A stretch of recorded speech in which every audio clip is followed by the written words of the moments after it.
Hello, and welcome to my talk on entrepreneurship in marginalized communities. My name is Regina.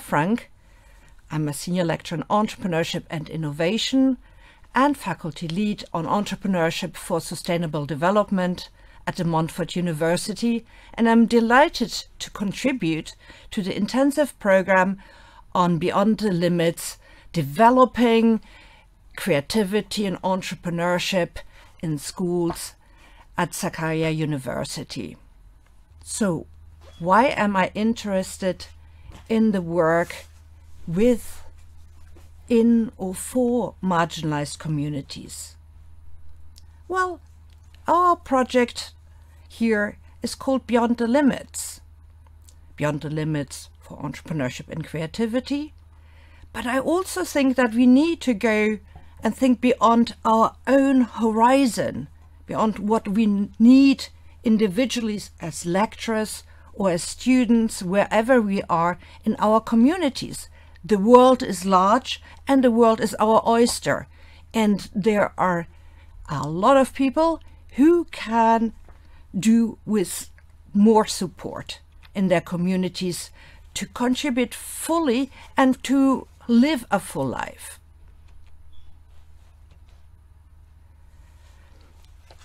However, context matters. Entrepreneurship, whether you do it in London, in Silicon Valley, at MIT, in the US, or at Sakarya in Turkey, in Lisbon, in Portugal, or at Liepāja in Riga, in Latvia, will look different. Sometimes we think about where we live is the correct place, is the own universe, and the others live somewhere different. It doesn't touch us. So we are othering everything that is not known to us or that doesn't touch us on the day-to-day. It's us and the others. But I would like to go beyond the dichotomies, beyond the North and the South, beyond talking just about the rich and the poor, beyond the urban and rural environments, black and white, those who have and the so-called have-nots. And when I talk about the have and have-nots, I'm talking about having access to healthcare, having access to education, having access to clean water, having access to energy and electricity, or not have access to those. In effect, there is a lot of inequality within the North and the South, amongst the poor, within the urban environments and the rural environments, and all sorts of communities. So there is not just the inequality, not just one inequality, but many inequalities that we need to tackle to construct a more peaceful, a more just world. The world is so interconnected that we cannot continue to ignore it. So what do I mean by inequality? For the purposes of today's talk, we will define inequality as the ways in which access to resources and opportunities are differently distributed across a particular population. Why is this important? Well, those who live in less privileged areas are not just a minority. They might be marginalized from the global North, as we often see it in the Western media, but they are not at all a minority. Indeed, half of the world's population lives in poverty. Prahalad, quite some time ago, tried to give a term, an expression for this large group of the population who does not have access to education, to healthcare, to water, fresh water, to energy and electricity. and he came up with the term the bottom of the pyramid. Later on, London and Hall then rephrased it and started to term the same group as the base of the pyramid, in order not to have the top and the bottom, again this dichotomy, because sometimes we think those on the top are worth more than those on the bottom, which is simply not right. Let us talk a little bit more about what I mean with the base of the pyramid, sometimes abbreviated here as BOP. Well, according to London and Hart, whose work builds on that of Prahalamid, they say that we are not just talking about a homogeneous group of individuals, but actually a very heterogeneous group of individuals. Clearly, those who are at the base of the pyramid in Southeast Asia might have different challenges to those who are completely marginalized, let's say, in Brazil or even in the US. Typically, those at the base of the pyramid would have a maximum income of an equivalent US $3,000 per annum per capita, or less. Depending on the definitions, we often also read that those at the base of the pyramid at extreme poverty earn $2 a day only. That would make $60 a month. Now imagine whether you could live on that. The base of the pyramid is further characterized by local enterprises who are very rarely integrated into the formal global economies. What does it mean? They tend to operate primarily in the informal economy, i.e. the black or the gray markets, so they are not even captured by the state statistics. They are not registered in the UK with a company's house or have a tax number. So a lot happens in the informal market. But as I said, individuals at the base of the pyramid constitute the majority of our humanity. There are over 4 billion people at the base of the pyramid. This is such a vast number that we can't simply ignore it.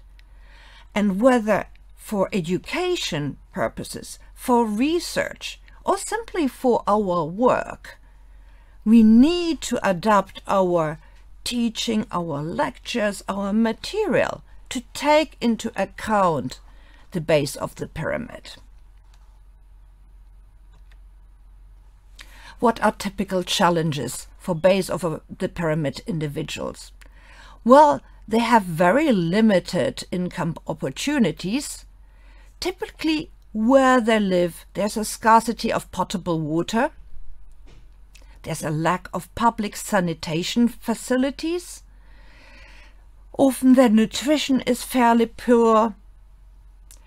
Access to basic health services is limited. And generally the energy sources, electricity, is also inadequate, as well as technology.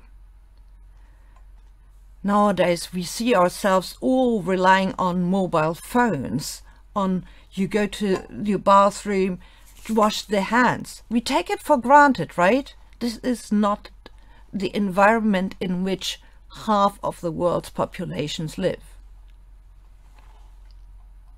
Generally, their housing stock, the places they live, are very precarious. Depending on the country and the region, you might have heard of the terms shanty towns, slum dwellings, favelas in Brazil, or townships in South Africa. Further challenges are the limited access to education, to good quality education, and development of educational learning for those who live at the base of the pyramid, who were born into these contexts. And similarly, what we call decently paid work and entrepreneurial opportunities can also be limited. The context is further characterized that there is a dependence on cash and informal sources of credit, which makes those who live at the base of the pyramid very vulnerable. Vulnerable to stealing, to theft, to exploitation, and so on. Generally, we can speak of a lack of infrastructure and a lack of what we would see in the global north as a market ecology to nurture entrepreneurial innovations. So we don't have the necessarily access to credit, to venture capital, private equity, etc. And finally, there's a lack of patient capital to support the longer gestation period of innovative base of the pyramid businesses. So in summary, what are the challenges for doing business at the base of the pyramid? Not just for those who live there, but if you say, well, I want to actually help, I want to make a change. What are the typical challenges for businesses? Existing businesses who want to serve this immense market of half of the world's population, or indeed those who live there and say, like, we want to create grassroots entrepreneurship, we want to create grassroots enterprises at the base of the pyramid. What are the challenges for those entrepreneurs and business people? Well, they are faced with a very weak infrastructure, whether there are sparse roads, general lack of transport options, lack of electricity, lack of access to stable electricity, and also the population, or what we would say the target markets, would be dispersed within challenging geographies. These might be in rural areas, really dispersed across a vast area, or an urban environment in other challenging geographies, or within urban settlements which are also difficult to access and connect to other markets. Further challenges for doing businesses at the base of the pyramid are the low literacy and numeracy of those actually doing business, as well as their customers, those they want to serve.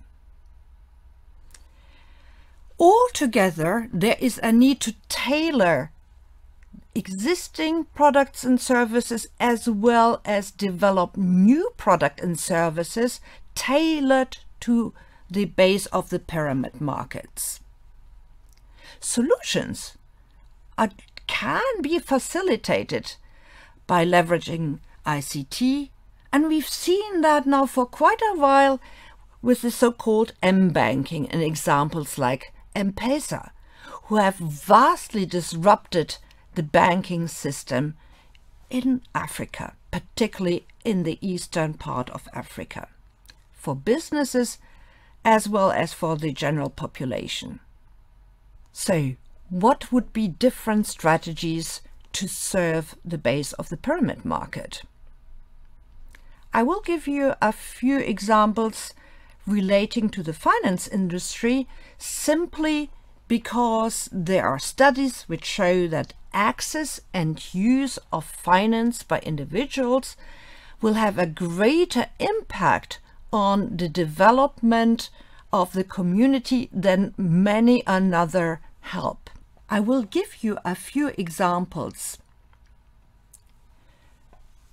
One of the most well-known is Grameen Bank, which was created by Mohammed Yunus, the world-famous Nobel Prize winner who established Grameen Bank originally in Bangladesh. Here, through his microfinance activities, he demonstrated that by a complete business model innovation, he could help develop and support very marginalized communities and allow them to develop economically, and hence also then have the means to help their own families to get out of poverty. Other examples are in China, the China Merchant Bank, Wells Fargo in US, and Jio Sansa in India, who are banking specifically to the unbanked. In Kenya, we find M-Pesa, which allowed financial services to be accessed by business people as well as communities through technological innovation. M-Pesa was way ahead Apple Pay and other mobile phone banking applications. And then we have got Santander and Bradesco, big established banks who through market expansion reached out and started to serve the base of the pyramid communities. So what are the different strategies to serve the base of the pyramid market? I will give you a few examples linked to financial services, simply because there are several studies that say that if you facilitate and encourage access and use of financial services, that this will help develop communities economically more quickly than other means that you might offer those communities. Examples, I must of course start with Grameen Bank, the world famous bank which was created by Nobel Prize winning Mohamed Yunus, whose model was a real business model innovation by allowing access to microfinance by communities who would never ever have been given a credit in a normal general high street bank. Other examples which help banking, Wells Fargo in the US and Jio Sansa, which has got as its slogan banking the unbanked. Their mobile banking consists of scooters driving through the slums, reaching out to women who work in sweatshops and serving the textile industry and offering to put their daily income into savings accounts, and then hence therefore giving these women an opportunity to save, to build up their savings rather than taking them home and risking the money to be spent in ways which are not productive, which don't help their family, their kids, or themselves.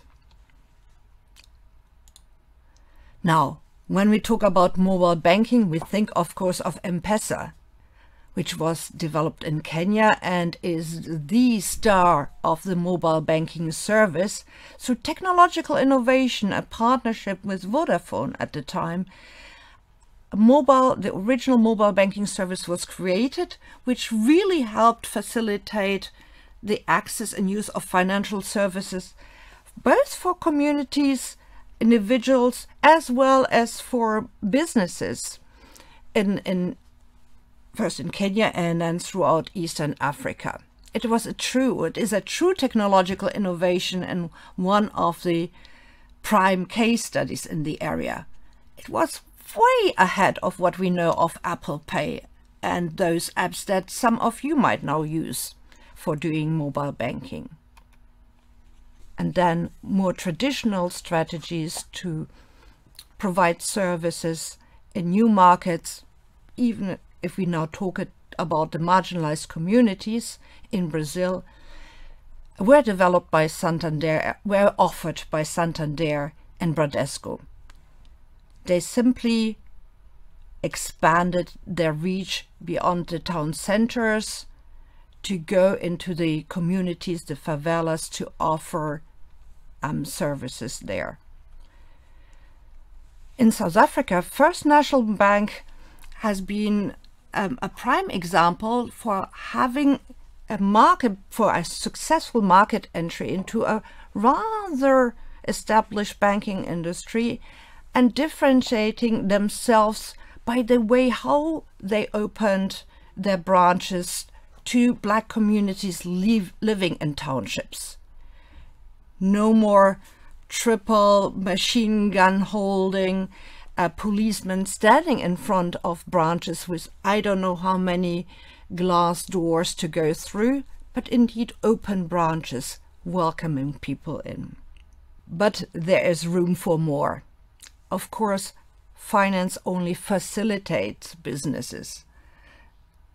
But you don't eat your money. You don't wash your hands and face with money. You don't learn just money. You need other products and services.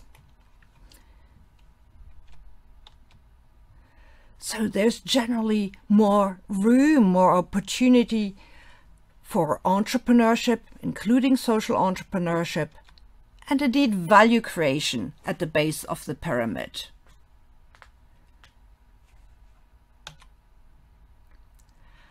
I've just mentioned social entrepreneurship. So briefly, let me introduce you and give you a snapshot of what I mean by social entrepreneurship. Well, there are three major components to it, like entrepreneurship, general entrepreneurship or commercial entrepreneurship. Key is the entrepreneurial orientation, the production and exchange of goods and services. And there is a level of continuous innovation. Key to social entrepreneurship too is the social change orientation. And there is a whole spectrum from tackling a social problem,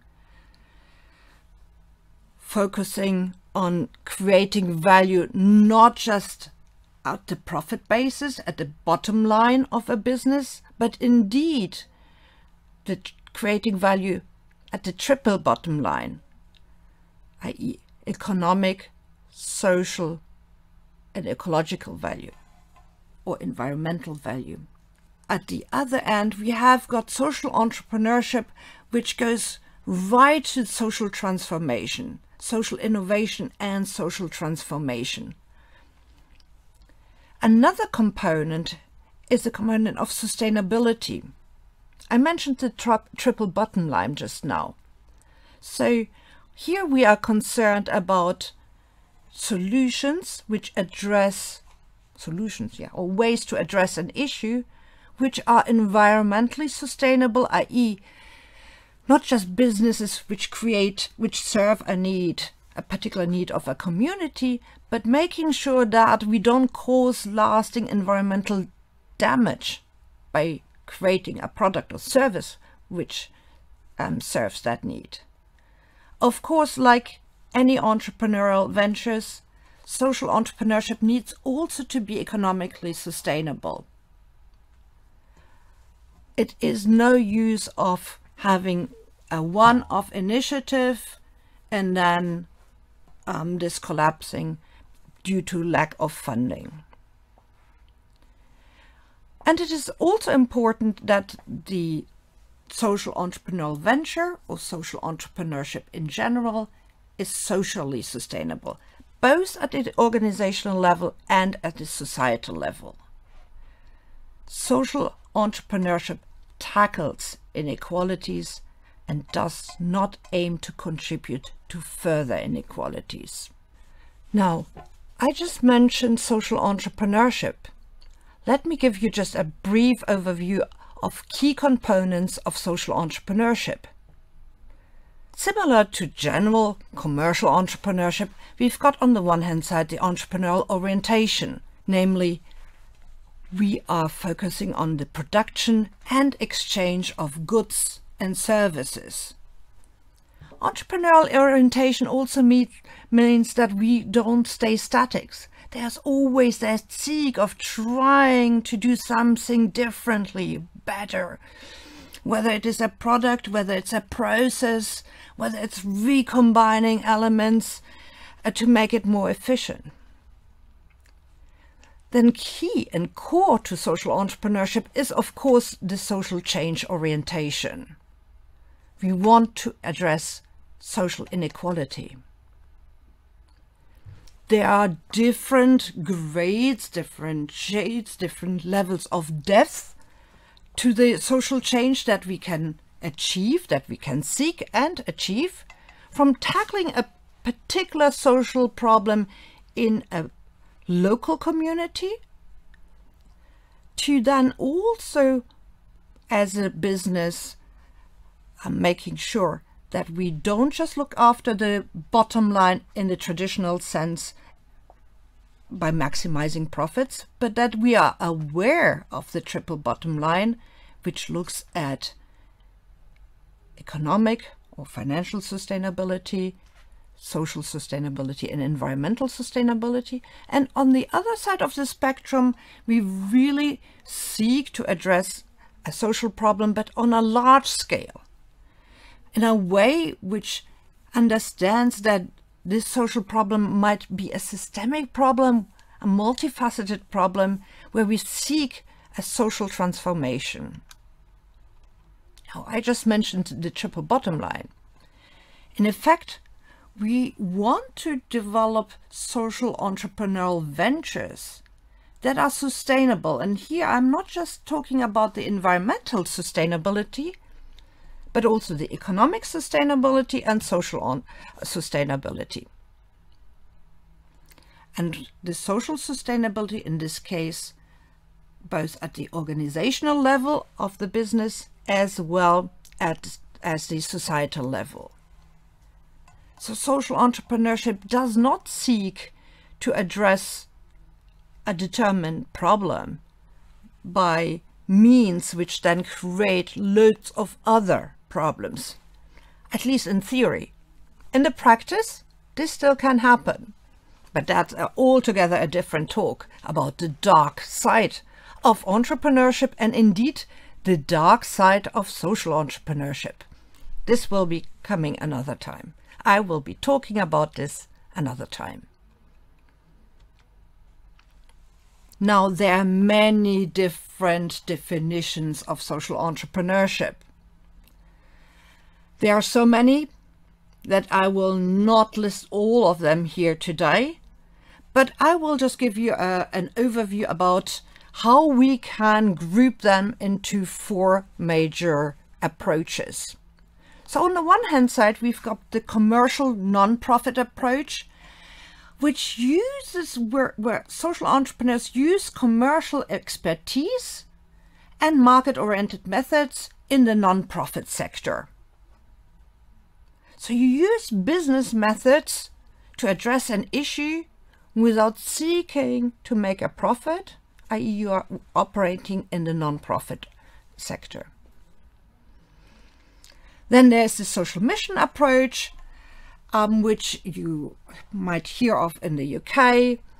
And here the businesses that are trading or that are created and are trading are focused primarily on social purposes. In Europe, we often refer to social entrepreneurship thinking simply of the third sector, i.e. not the private sector, not the public sector, but the third sector.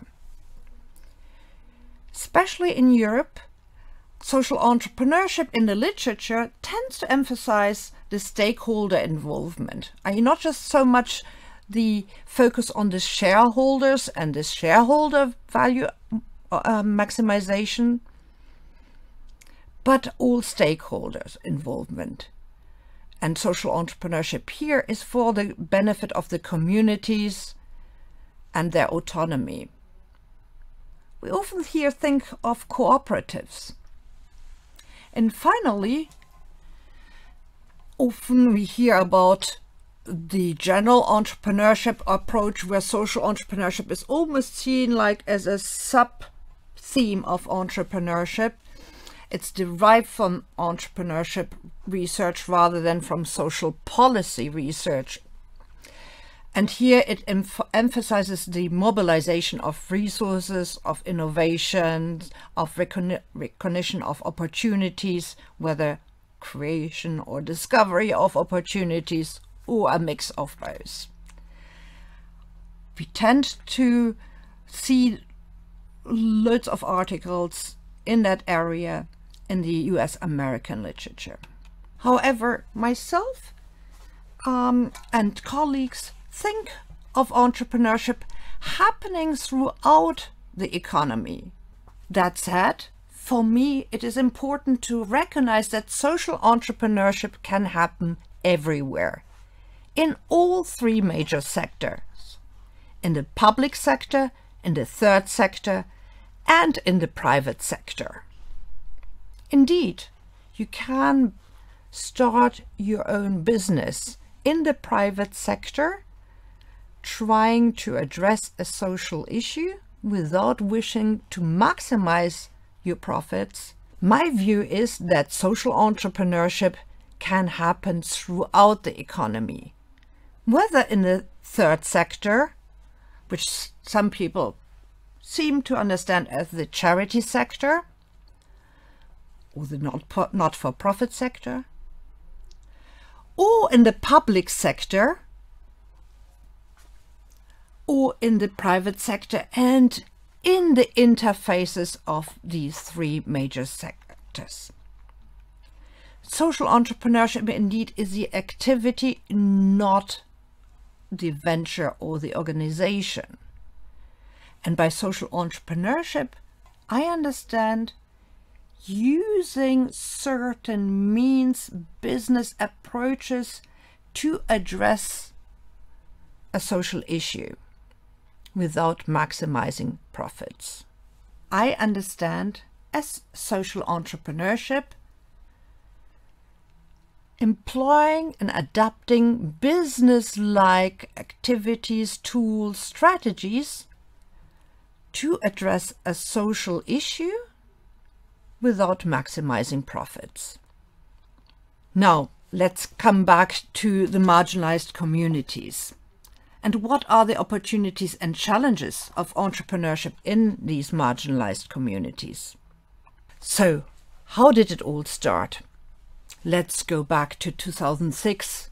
As a music lover, I was back in the Barbican Centre in London, in the UK. The reason for that was a concert by Afro Reggae called From the Favela to the World. Here, a Brazilian group of musicians was gonna do a concert, and I love any Brazilian music, so I could not hesitate to go.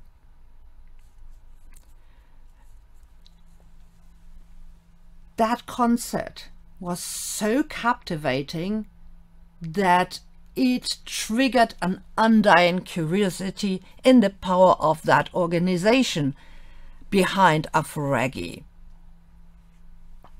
Afro Reggae is a social enterprise created in a favela in Brazil over 25 years ago as a safe space for children to make music and escape the drug crimes on the one hand side and the police violence on the other hand side, which were fighting with each other, shooting and causing a lot of death. From that safe space, a wonderful multifunctional organization was created that I will briefly talk about as a case study.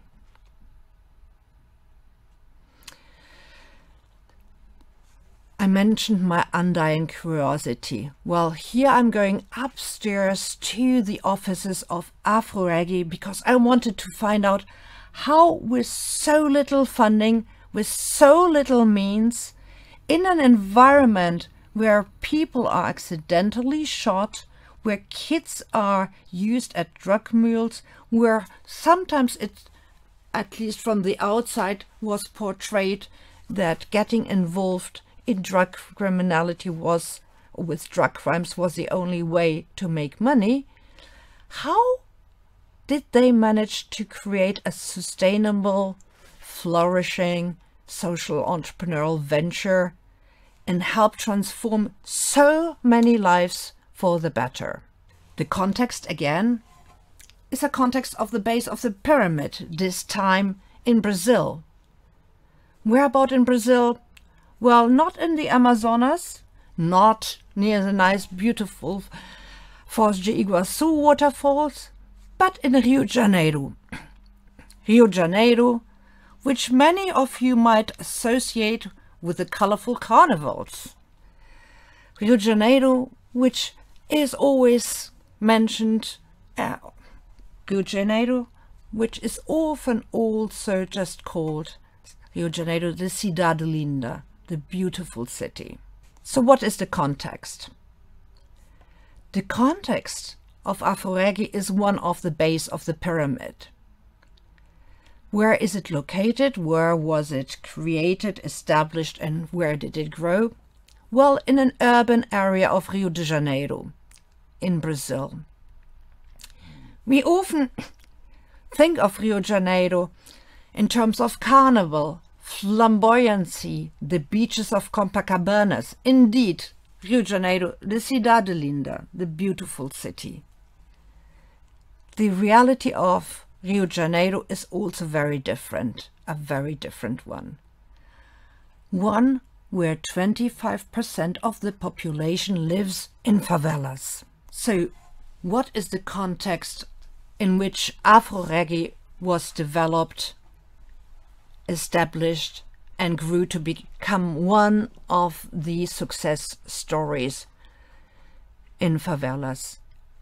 One of the success stories of social entrepreneurship, entrepreneurship in general, and arts entrepreneurship, cultural entrepreneurship, multifaceted entrepreneurship at the base of the pyramid.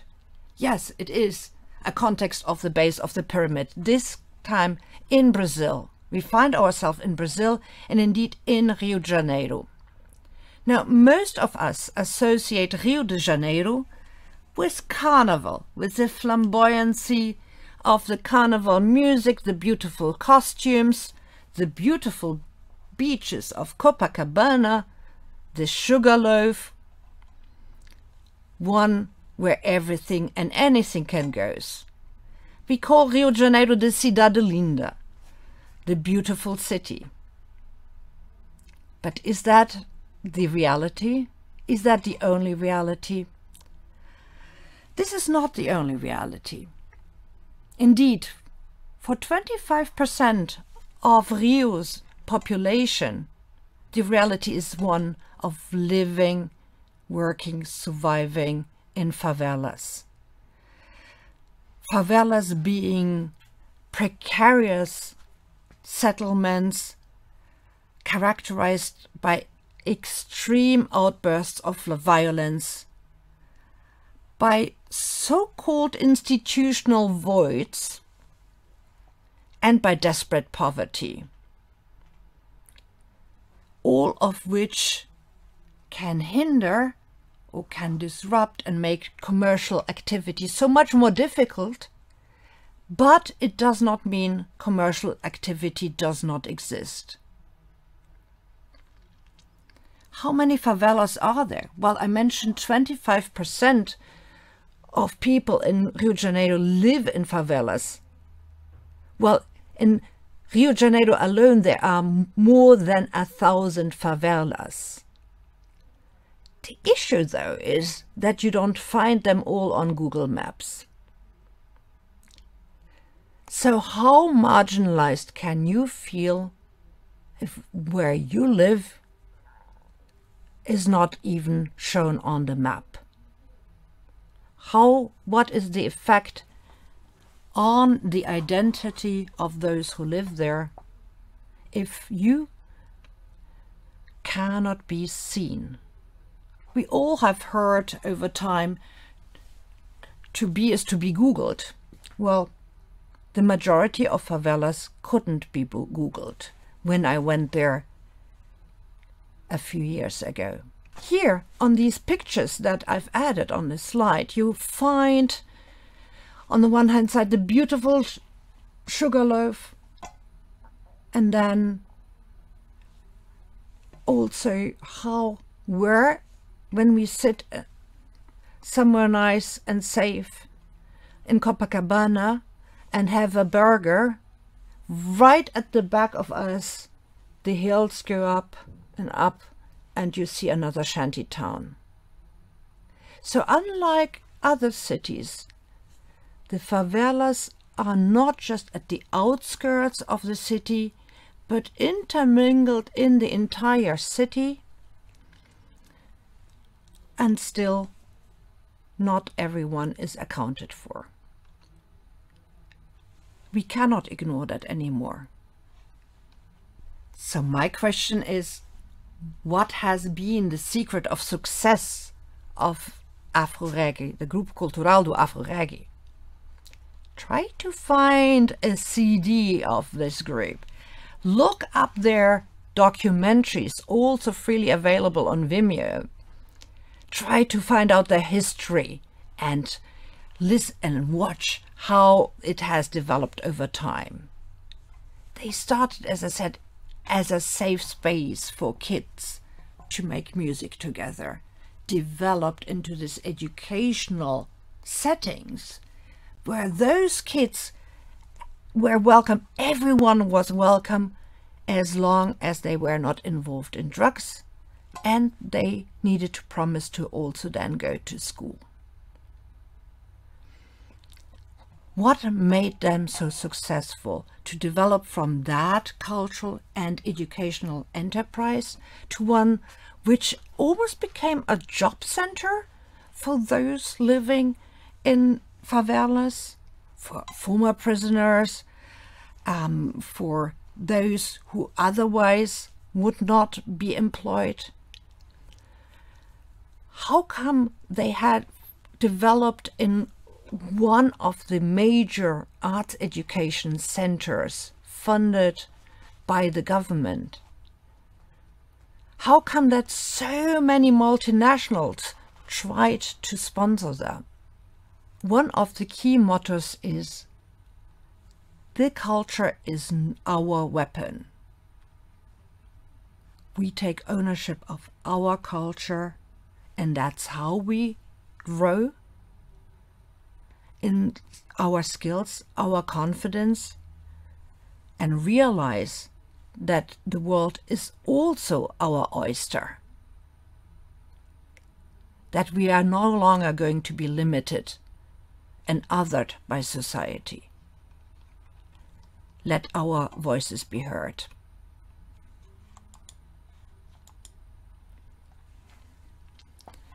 As a researcher, I was interested to see how entrepreneurial ecosystems could be developed in marginalized communities, i.e., in areas of desperate poverty, extreme violence, and so-called institutional voids.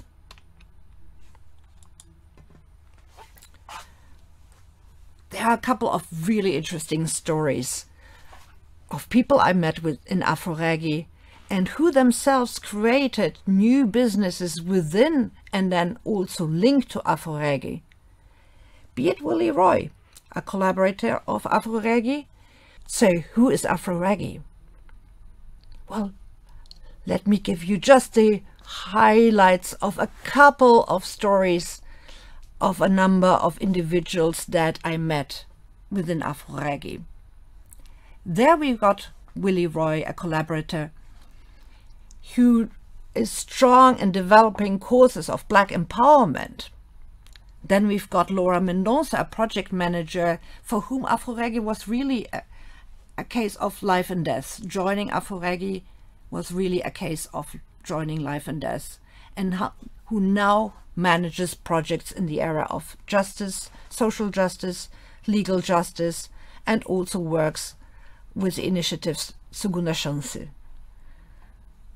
which focuses on re-employment of former prisoners, reintegration into the society of those who had been incarcerated before. So, who is Afro-Reggae? Let me just give you the highlights of a couple of stories, such as Willie Roy, who created loads of Black empowerment courses, not just for kids in favelas, but particularly also for schools outside favelas.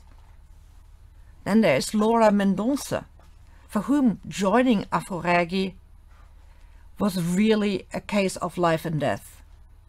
She joined as a beneficiary and then became one of their project managers, focusing on social justice and legal justice for all, and now also works for Segunda Chance, which is the employment initiative focusing on reintegrating former prisoners into society.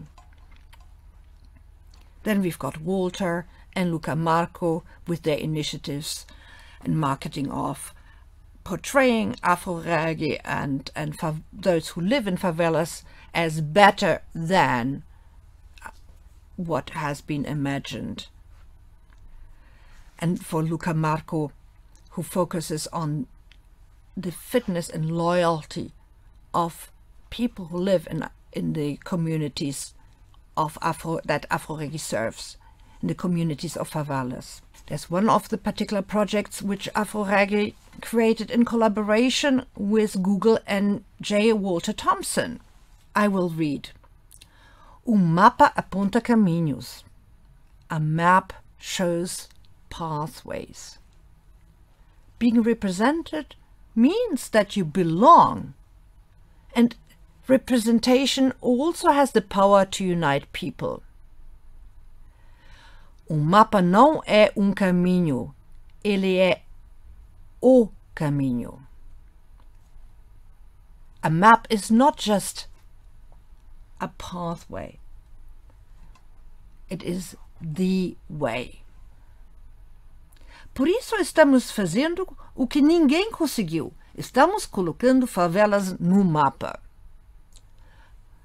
This is why we are doing something what nobody else has managed to do so far. We are placing favelas on the map. This project clearly unites the themes of social inclusion, of visibility, of representation and legitimacy.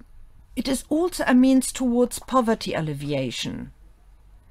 Being on the map allows, for example, supermarkets to be known when they are opened in a particular area of a favela. Hairdressers, barbers, shoe shops, schools and other services. It helps with employability skills and digitization of the environment of favelas. For me, the questions were clear. Where's the collaboration between state and the private sector? How can the state and the private sector and eventually also the third sector work together to accelerate these projects? Well, the motivation of the Tá no Mapa project. So what are the motivations for such a project? Well, for Google, it was a short-term CSR exercise. They knew at the time the Olympics were happening in Rio de Janeiro, and if they could advertise such a CSR measure that they were doing something for marginalized communities, they would be looked at more positively, and long-term they hoped for advertising income. The motivations for Afro-Regi were clear about community development, employability skills, poverty alleviation. The question though was, how sustainable are such partnerships? And will ownership, proper ownership of such projects be given to Afro-Regi? Afro-Regi worked together with Google to take those residents, be trained up with their digital devices, and then walk through the streets of the favelas without any risk to Google and map the favelas. With that, those residents gained work experience, were trained up And all together the employability skills, quite aside from, self-confidence, motivations, etc., increased. But questions were arising about the sustainability of that partnership, but questions arose about the sustainability of this project and the partnership and the different power structures and power dynamics between the Brazilian Afro-Regi organization, which was key to making this project happen, and Google as the multi-billion-dollar company. Other projects I will briefly be referring to are the Além do Arco-Íris, LGBTQ community projects with themes around social inclusion and justice, projects of pacifications, movie making, and others. Now, as researchers and students, we of course need to sometimes look at theories to make sense of this different environment and understand, well, apart from this is a nice story, what are the models which help us understand all this data and see why are they successful, how are they working together, what makes them work differently. Now, theoretical lenses which can be used and applied to explain certain parts of this multiple case study project are theories of effectuation by Saraswati, concepts of bricolage, and concepts of co-creation and value creation within services industries by Edwardson, Perks, and Thier, or indeed theories of hybrid entrepreneurship and institutional logics. Now, as researchers, as lecturers, as students, we often draw on academic theories and concepts to make sense of an environment, of a situation, of data that we can't fully explain or that we want to explain better. We want to learn something.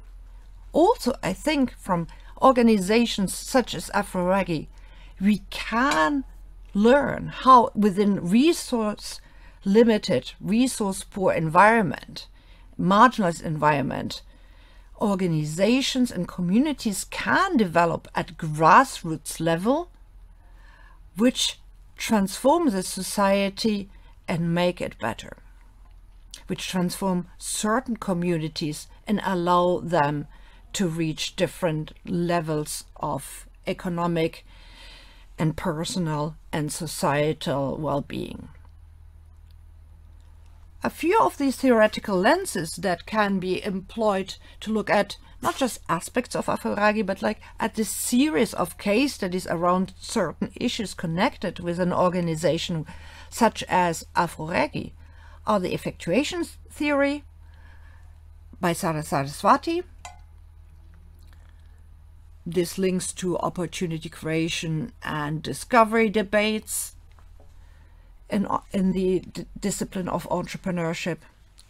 And then we've got bricolage, where key authors are Arch et al., Di Domenico et al., Gurkan Ravi Shankar.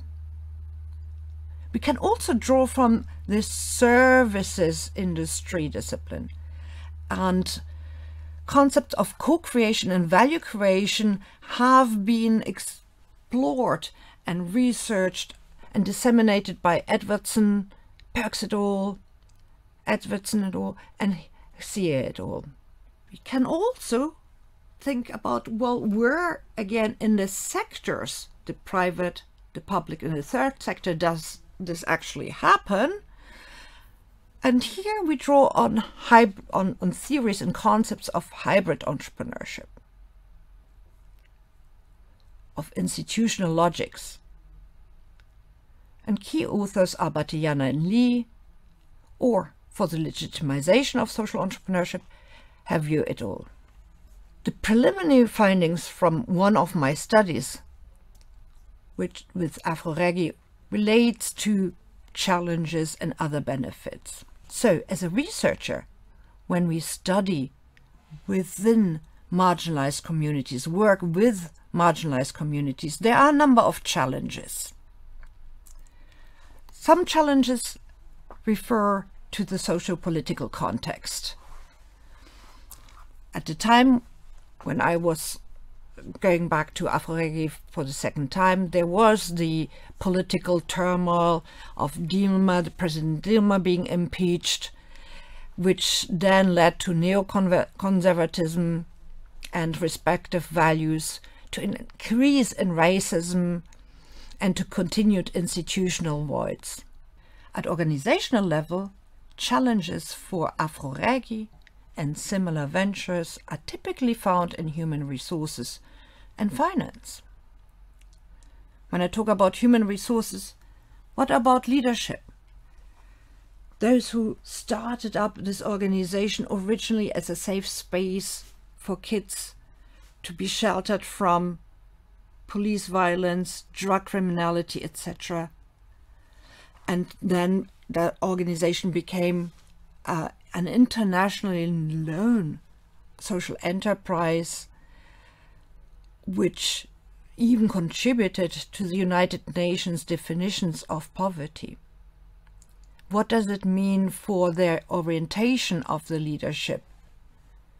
Will they go and change their focus from the social mission they originally had towards a more profit-oriented mission to generate regular income to keep the company or the organization afloat? What about middle management?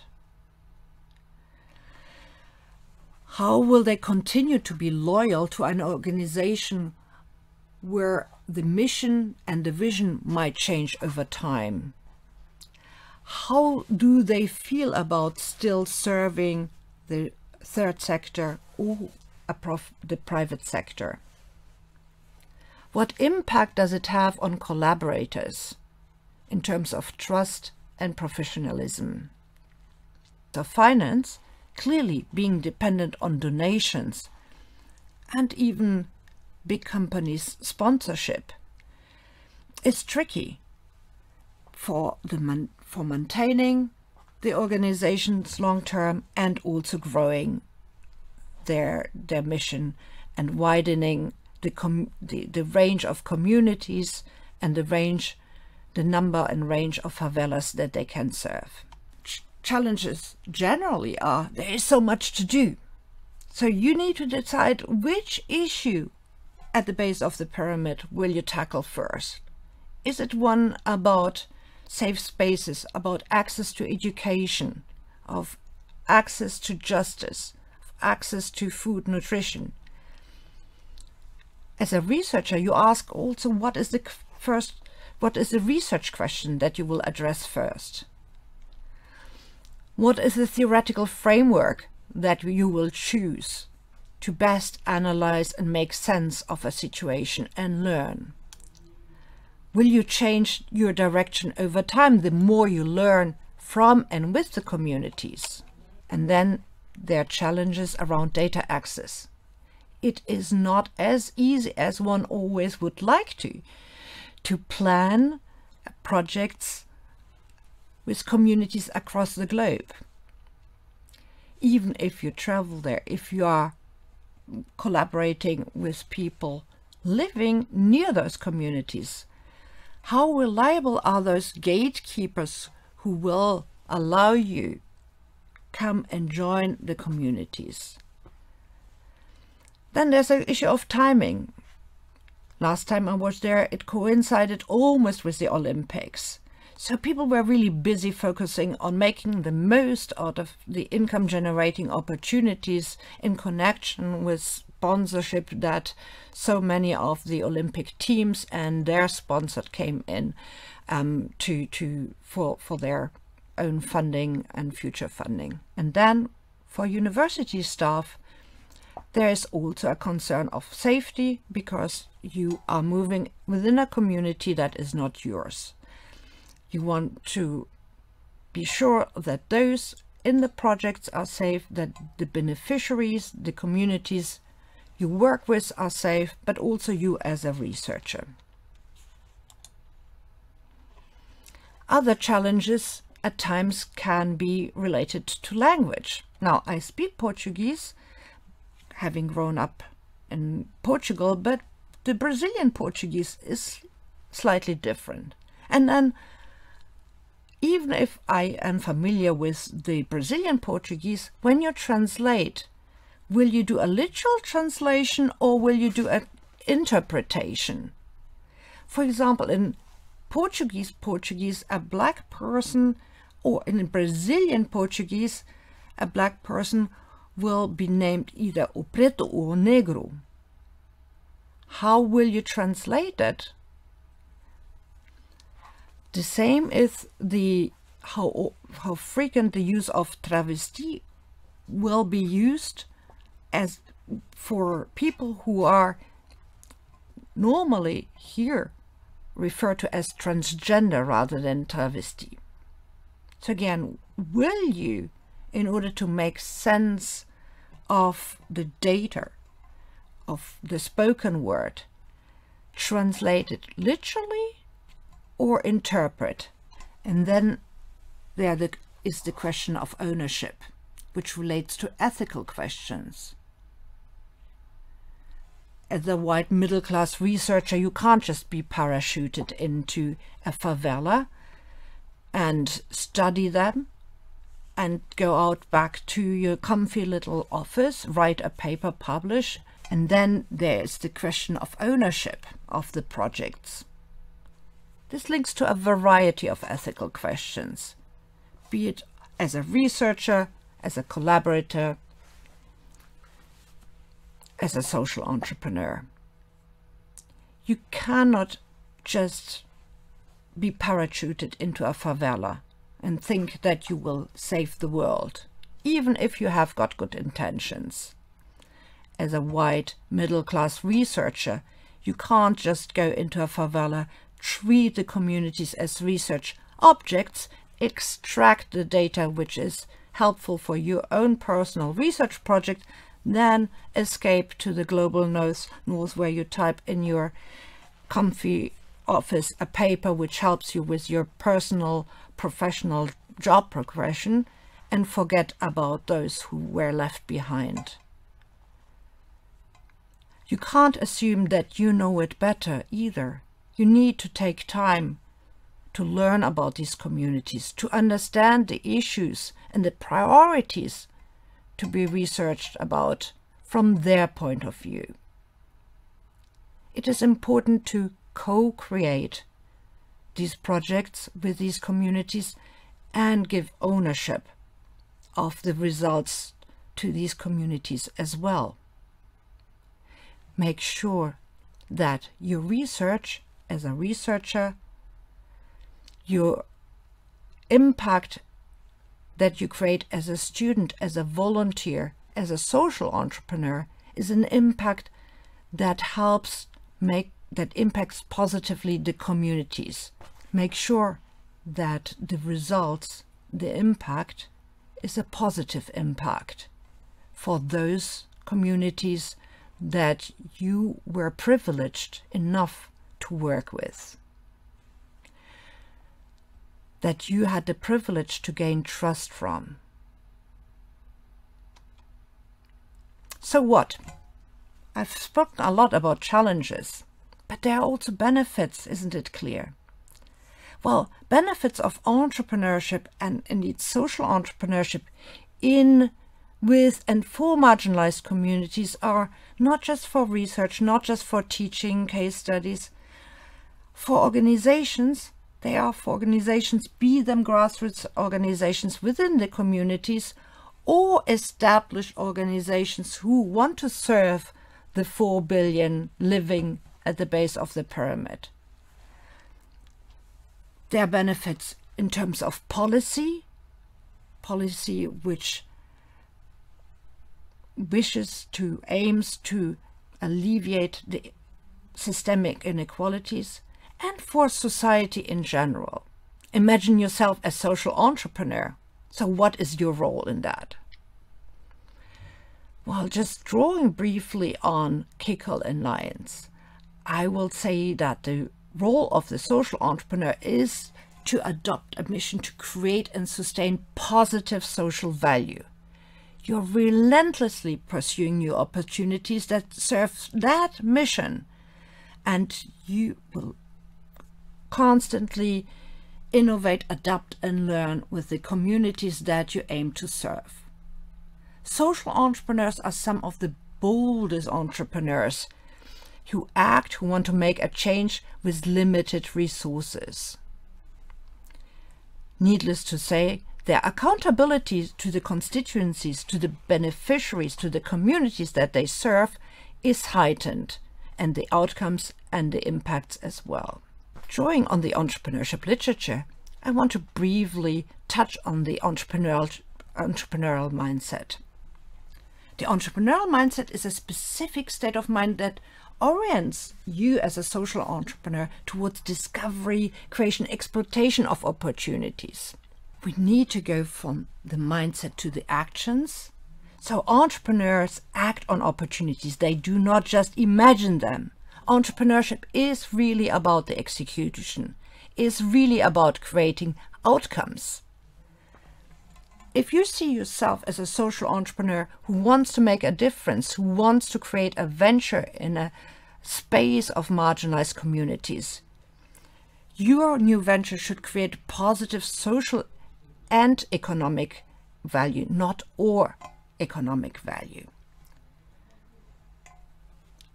Ideally, your social venture should contribute to economic growth as well. Now, the entrepreneurial mindset includes your thoughts, your choices, your actions, and then the outcomes, the impact that you make. The choices relate to your decision about which of the many opportunities you want to pursue and which ones to disregard. It is natural to feel overwhelmed by the immensity of the social issues around us. We need to decide, do we want to tackle what we see at the surface level? Do we want to tackle something which is a root cause to a problem? Or do we want to educate people about the barriers to change, which keep those problems from reoccurring?